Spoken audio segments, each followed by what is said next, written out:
was good to have the Warriors back as one of the more competitive teams in the league. Right now, they're sitting at 14-2. That's best in the league. It seems like they never left. They're back to their old winning ways. I think the last couple of years of them kind of getting beaten up and having the snot kicked out of them has really done a lot for the motivation of the older guys and the younger guys, particularly with like Curry, Draymond, and even Steve Kerr coaching. They've had to listen to this narrative that their title window is closed, and they can't do it without Durant. Even having won a title, they've obviously, got a huge chip on their shoulder. Kerr, Draymond, and Curry specifically, at certain points in their careers, they were written off as players or not looked upon as favorably as like top prospects. Like they clearly deserved, maybe less so with Kerr, but for him, the coaching thing, like, I think he's taken some, narrative punishment over the last couple of years because they haven't been as good without Durant. And if they needed any extra motivation, just the media kind of beating them up narratively over the last couple of years, it's definitely done it. They're top of the league right now, number one in scoring, number two in points allowed. So you're talking about, the best offense in the league. And then also, the best defense, second best right now. To be top five in both is really impressive. I mean, they could very easily finish the year at number one in both. Obviously Curry being the main, driving force in their record. He's leading the league in scoring, playing at an MVP level. And just it's good to see him back with some competent NBA players around him, because he really just makes everyone around him so much better. I believe Kyle Mann at the Ringer describes it as gravity. So like when Curry is on the court, the entire defense has to be mindful of where he is at all times, because, pretty much for the time he crosses half court, he's a major threat to score. So even without the basketball, they've got to pay attention to him. And that allows other guys to kind of get open and get good looks. And Wiggins has been one this year that has really benefited from that. When the defense is all keyed in on Curry, he can kind of get free. Same thing with Jordan Poole. It's just a lot easier with Curry on the floor.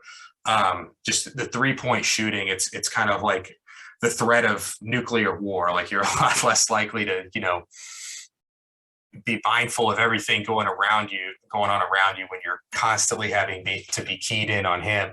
And Wiggins, he's been really good for them this year. I mean, we're starting to see some shades of what we thought he would be coming into the league. I mean, just the two-way stuff for him. He's been awesome on defense. He's taken up the challenges of guarding the other team's best player this year.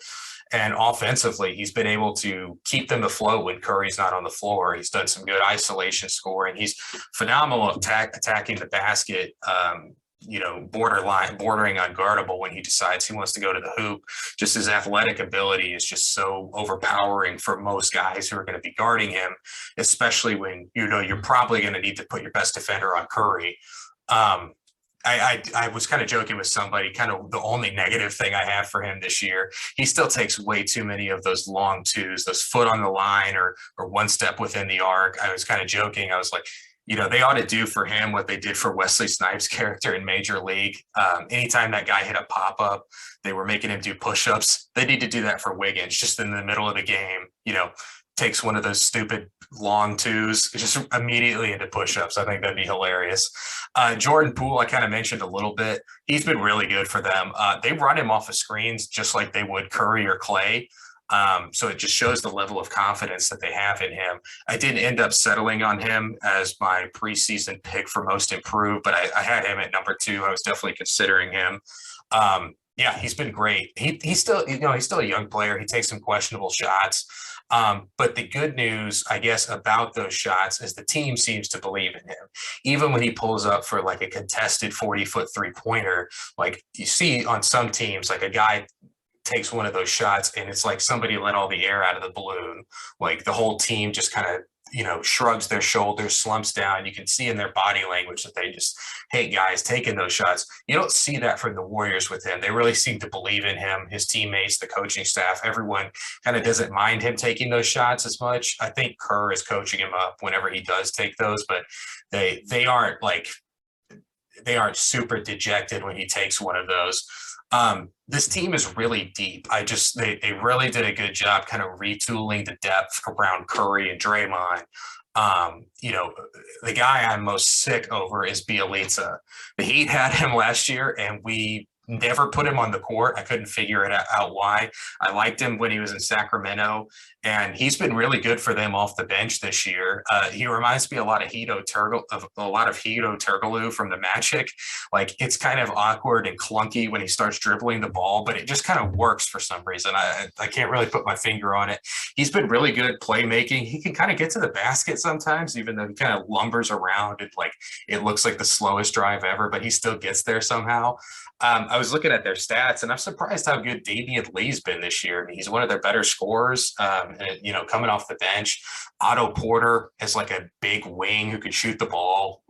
A great fit for this team. They in the Brooklyn game last week, they went to this lineup of Gary Payton II, Kuminga, and Iguodala. And it just looked like hell to play against. I mean, they were flying around defensively. It looked like a real pain. Iguodala, I've been shocked by. I mean, it looked like it was over for him at Miami last year. He looked like he was a step slow. Just kind of, it just didn't look like he had it anymore. But he's been really good for them. I feel like probably getting back into, you know, his old stomping grounds has really, you know, breathe life back into his career. Kuminga, I wasn't sold on him during the draft. He's been really good for them. I mean, it looks like he could be a really good player someday. At the very least this year, he plays that like kind of frantic guy off the bench. He just kind of comes in high energy. He might score you some points, but he's going to play some really, really good defense and, you know, fly around, hustle. From what I've heard from the coaching staff is they weren't really planning on playing him, but he started dominating in practice, and they're having trouble like keeping him off the court. But they're just giving him a little bit to do at a time. You know, he's, I think, the youngest player in the draft last year, skipped his senior year of high school, or rather moved up a grade and ended up skipping the senior year, going to the G League, and kind of struggled there a little bit, ended up, you know, hurting him come draft time, but I think he's ended up in a great situation, you know, a team that believes in him and can kind of slowly bring him into the fold. And good news for him, he's going to be playing competitive basketball at least this year. I have to imagine it's going to be over the next couple of years too. I kind of mentioned Gary Payton II earlier, just a career journeyman, kind of always in the G League type guy. And they just found him off the scrap heap, and he is a monster on defense. Like, he is able to pick guys up full court. He gets steals. Like, to bring a guy like that off the bench is really great. He's also a phenomenal athlete. He's able to dunk on people. Like, he gives you a little bit offensively, but really what he's out there for is defense. And you would kind of find this with the, you know, the really good organizations in the league. They're able to find these guys that people have either given up on or never given a chance. You know, it specifically in Miami, you know, we were able to bring in Kendrick Nunn, who, you know, nobody wanted, even the Warriors. And then Duncan Robinson, you know, guys like that we were able to get. You know, even Dwayne Dedmon hadn't played basketball, and he's, you know, playing big minutes for us now. The Warriors are able to do the same thing. You know, they bring in Gary Payton here, a guy who's pretty much in the G League his whole career. And, you know, he's an awesome piece for them. The Spurs, obviously, in the past, they were one of those organizations that are able to find guys in the second round, or, you know, just find guys from the EuroLeague, find, you know, these unconventional players, and figure out a role for them. You know, Gary Payton II isn't ever going to be like a starting caliber player in the league. He just doesn't have the skill set for it. But for the things he does well, he does really well. And they were able to find a role for him doing those things. And, you know, and as scary as this team looks right now, they could get even better. I mean, they will get even better. And, you know, I could definitely see this team making some drastic improvements. They still don't have Klay Thompson. You know, he was finally cleared for practice today. You're bringing in one of the best, you know, best of all time as far as 3-and-D type players, you know, one of the best shooters in league history. I think he's in the mix. Obviously, I think we can probably stop the conversation. It's Curry. He's the greatest shooter of all time. But, you know, Klay is in the mix with Ray Allen or Reggie Miller, I think, at least in my opinion. So you're bringing him back. he may not be the same player he was, pre-injury, but at the very least, I don't think he's forgotten how to shoot the ball. So it could be a big threat there. Obvious, and also they're going to get Wiseman back at some point. Former number 2 overall pick, entering his second year in the league. He could make a big jump this year, and especially if they decide, this season to bring him along like they did Kuminga this year. Last year they just kind of threw him out in the starting lineup, having really played very little college basketball that past year. So he basically just went from high school straight into year off of basketball into the NBA, and he kind of struggled. So if they bring him off the bench, start Kevon Looney like they have been, and just kind of give him a little bit to do at a time and bring him along slowly, he could make big improvements. Obviously with all the young guys they have tons of roster flexibility. If they decide they want to trade Wiggins, with his salary and kind of the young pieces they have, they could turn that into a superstar level player. They were rumored to be in the Ben Simmons mix. But to start the season, they ended up not wanting to do that. I certainly don't blame them, but they're able to cash in these assets for an all-star level player should one become available. And then also with the young guys, they're making less money, so they can cash in for something a little bit less, than a superstar, a really solid veteran, and they can, continue to fill out this roster or cash in some of their depth and bring in some real difference makers, or they can just keep doing what they're doing. I think that's what they should do. I don't think there's any reason to kind of blow this up, especially, before they get Klay Thompson back. I think they need to just kind of be patient and see what they've got with that. They'll have plenty of time to make a deal. The one thing I think they could improve upon is at center. They're starting Kevon Looney right now. If Wiseman isn't working out for whatever reason, that could be a point where they could really improve the roster. Moses Moody is a guy who was a high draft choice this past year's draft, who they're not really using, can't really find time on the court. There's just too much depth here. And so if they wanted to turn him into something, or you could use Wiseman, there's some centers out there on affordable contracts that could be, wanting to make a change of scenery. Christian Wood is obviously like the prime example of that.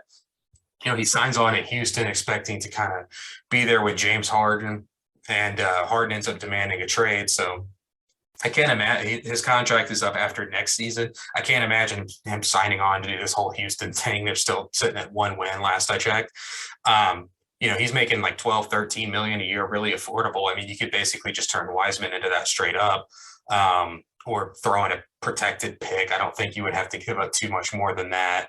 And that would be a really solid center option for them. There's obviously, if they were wanting to move off of the Wiggins thing, which I think they need to see how that's going to play out. He's still only 26. It feels like he's been in the league 10 years, but he's 26 years old. So, he's entering the prime of his career. So we could still see him improve some. But if they were wanting to move off of Wiggins, there's the Indiana centers, either Miles Turner or Sabonis. They can make a play for one of those. Miles Turner, obviously an awesome shot blocker, 3-point shooter, fits their system really well. I don't think they'd ask him to do too much more than that. The Sabonis has got some playmaking stuff. He can shoot. If they wanted one of those two guys, I think those would be really good fits for them. And then Jonas Valanciunas, I know the Pelicans just signed him to an extension, but he's a smart center. They could use him. He's, if they really wanted to upgrade a center. And then if Portland gets really desperate, Nurkic is out there on an affordable deal. I think could fit really well with this roster too.